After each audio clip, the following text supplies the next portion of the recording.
일방 또는 오만스럽다는 표현을 쓰시기도 했는데 사실은 17대 때도 거꾸로 된 상황에서 똑같은 일이 발생을 했습니다. 한나라당에서 당시에 야당이어서 의석을 점거하려고 했었고요.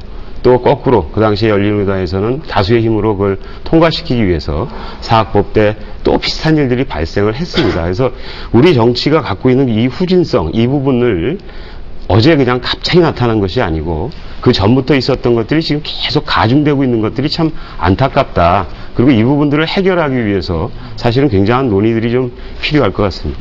예. 김종배 시사평론가께서 말씀해 주시죠.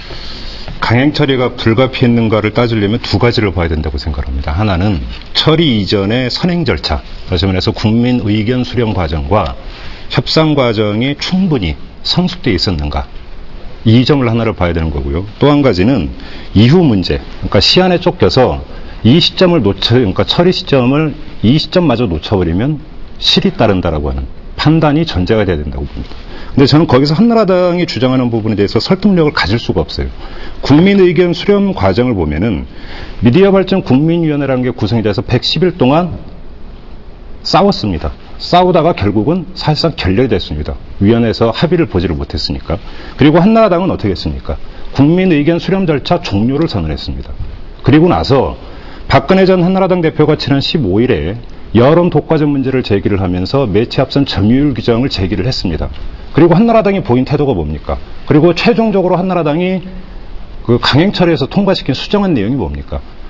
거기에 박근혜 전 대표가 얘기했던 것을 후다닥 다 어떤 식으로인지 끼워 맞춰서 집어넣습니다. 그러면 여야가 합의해서 의견 수렴 기구로 만든 미디어 발전 국민위원회 110일 부분에 대해서는 사실상 평가 절하를 하면서 불과 6일 만에 수정안이 만들어질 때까지 불과 6일 만에 박근혜 전 대표의 안이 그냥 수렴되는 과정, 이게 과연 제대로 된 의견 수렴 과정이냐. 제가 예를 하나 들게, 제 기억으로는 미디어 발전 국민위원회가 그 사실상 파탄이 나고 이 민주당 위원들이 냈던 독자안이 있었습니다. 그 중에 여론 다양성 조사위원회인가요? 이걸 별도로 꾸려서 이게 여론 시장에 미치는 영향이 크니까 일단 이 위원회를 꾸려서 여기서 여론 시장에 어떤 영향을 미치는지를 조사한 다음에 판단을 해야 된다는 안을 냈습니다.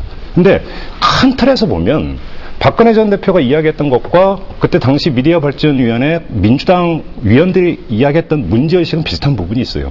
그런데 한나라당은 배척했습니다. 하지만 박근혜 전 대표가 제기했다고 해서 그것은 받아들였습니다. 저는 이 선행, 그러니까 그 절차에 있어서 문제가 있다라는 거고요. 또 한 가지 문제는 협상 절차인데, 그 여야가 뭔가 막바지에 몰려서 여야 원내대표가 막바지 협상을 벌일 때 안상수 그 한나라당 원내대표가 스스로 공개했습니다.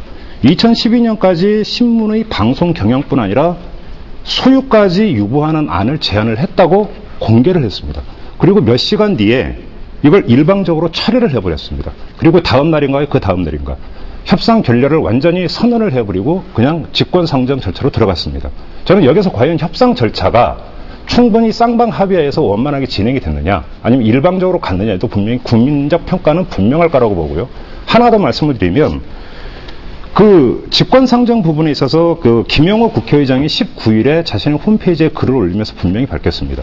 미디어법은 민생사안이 아니라고 했어요. 예. 그런데 직권상정을 했습니다. 저는 여기서도 김영호, 그러니까 직권상정의 주체는 의장이니까, 그러면 김영호 의장에게 묻고 싶은 게, 민생사안이 아니라면, 화급을 다투는 사안이 아니라는 것이 일반적 해석이라고 한다면 그렇게 서둘러 직권상정해야 되는 이유가 뭐가 있었는지 저는 국회의장이 한번 속 시원하게 국민 앞에서 그 이유를 좀 밝혀줬으면 좋겠어요. 저는 모르겠습니다, 그 이유. 예. 저는 이런 점에서 이 강행처리, 직권상정에서부터 몸싸움으로 이어져서 땅땅땅 일방적으로 표결되는 이 일련의 강행처리 과정에 있어서의 불가피성이라고 하는 것들이 사실상 어떤 보편적 타당성을 갖고 있지 않다. 저는 이렇게밖에 볼 수가 없다는 겁니다. 알겠습니다. 제가 말씀드릴까요? 지금 미디어 발전 국민위원회에 계시던 문재환 교수가 반론이 있으실 것 같고요. 네. 한나라당의 강승기 의원께서도 반론 있으면 말씀해 주시고 이 부분을 조금만 더 토론 진행하고 다른 문제로 좀 넘어가도록 하죠. 구체적으로 어떤 안이 오고 갔었던 거에 대해서는 제가 뭐 일일이 다 지적할 수도 없고 사실은 그건 뭐 제가 할 일도 아닌 것 같고요. 그럼에도 불구하고 마치 복귀하듯이 그때 이 일이 옳았고 걸렸고를 얘기하는 건 제가 봐서는 부적절한 것 같고요. 다만 이제 평가는 할 수 있습니다. 전체적으로 이 미디어 법안이 작년 12월에 한나라당이 안을 제출했고요. 그 안에 대해서 당시에 상당히 많은 분들이 걱정을 또 하셨습니다. 그래서 그 당시에도 12월 국회, 2월 국회 계속 파행이었습니다. 그래서 다른 법안들이 다른 국회에서 원래 제대로 처리돼야 될 많은 안건들이 이 안건에 의해서 묻혔습니다. 그래서 그 당시에 여야가 2월 달에 합의를 했었고 그 합의 내용이 미디어 발전위원회를 꾸리고 6월 달에 표결을 하자. 그 전체적인 약속에 의해서 이루어졌었던 것이었다. 그것도 분명히 기억을 해야 됩니다. 그 다음에 두 번째로 미디어 발전위원회에서 아무것도 한 게 없다 그러셨는데요. 미디어 발전위원회에서 적어도 3가지 아주 중요한 의견들을 냈습니다. 그 중에 하나가 신문법에서 우리가 미디어 발전위원회에서 지역을 돌아다니고 또 국민들 의견을 듣다 보니까 국민들이 의외로 걱정하시는 그런 부분들, 사실은 법안을 처음 만들었을 때는 그 부분이 그 정도의 영향력을 미칠지 몰랐던 부분들이 있었고요. 그 중에 하나가 신문법에서 예컨대 신문시장에서의 불공정 거래를 단속하기 위한 조항들이 사실은 독점금지법에 있기 때문에 중복되는 조항을 정리를 했는데 그것이 많은 분들에게 마치 예컨대 신문시장에서의 불공정성을 여전히 정부가 용인하는 듯하게 이해를 하기 때문에 그 조항을 살리자는 내용이 들어갔었고요.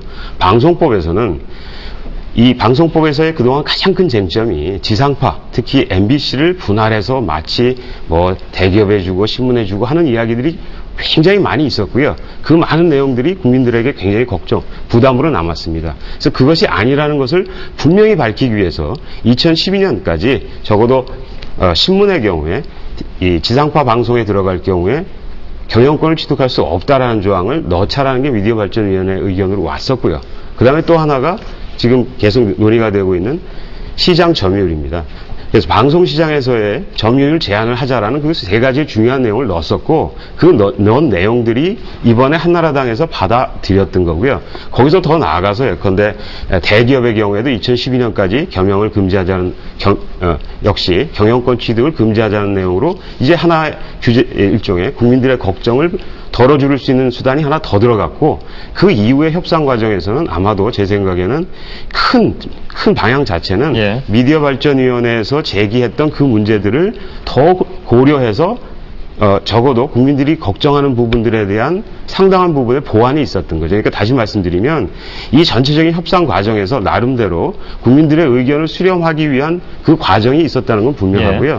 그리고 그 법안들에 있어서 갑자기 지금 협상안에서 두세 사람이 모여서 갑자기 안이 나온 것이 아니고 이미 미디어 발전위원회에서 냈던 안과 그 다음에 민주연당에서 내난 창조한국당에서 낸 안들이 반영이 돼서 물론 그것이 완벽하게 반영된 것은 아니지만 알겠습니다. 반영이 되었다는 이야기는 거기까지도 일단 수긍을 해야 될 것 같습니다.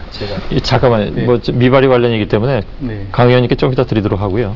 예, 이창현 교수께 네. 바로 드리겠습니다. 미디어위원회에서 지난 110일 동안 참 다양한 논의를 했습니다만 결정적으로 어긋났던 부분들이 그 보수신문의 방송 뉴스 채널 진출 또 그리고 대기업의 진출 이런 것들이 결정적으로 그 합의할 수 없는 부분들이었습니다. 그래서 합의가 이루어지지 않았었고요. 많은 진통들이 있었는데 한나라당에서는 민주당 측의 야당 측 목소리보다는 내부의 박근혜 전 대표의 목소리를 좀 더 수용했었던 것은 사실이죠. 좀 더 적극적으로 수용했었던 것이 사실인데 결정적인 문제는 뭐냐 하면 한나라당이 보수신문과 대기업이라고 하는 나름대로의 이 보수당을 지탱해주는 아주 중요한 기구들 이분들의 적극적인 의견 수렴들은 잘 그 소통이 되고 적극적인 이해들 이런 것들이 많이 수렴되고 있다라고 생각이 들어요. 그런데 일반 국민들의 목소리와 일반 국민들의 우려 이러한 것들에 대해서는 좀 고려가 좀 적었던 것이 아닌가 생각이 드는 겁니다. 지난 110일간의 미디어 발전 국민위원회의 회의 그리고 그 이전 한 6개월 동안의 한나라당의 입법 과정들을 보게 되면 전체 국민들의 60% 이상, 전문가들의 70, 80% 이상이 상당히 우려하지 않았습니까? 또 직권상정 우려했고 강행처리 다 우려하고 있었어요.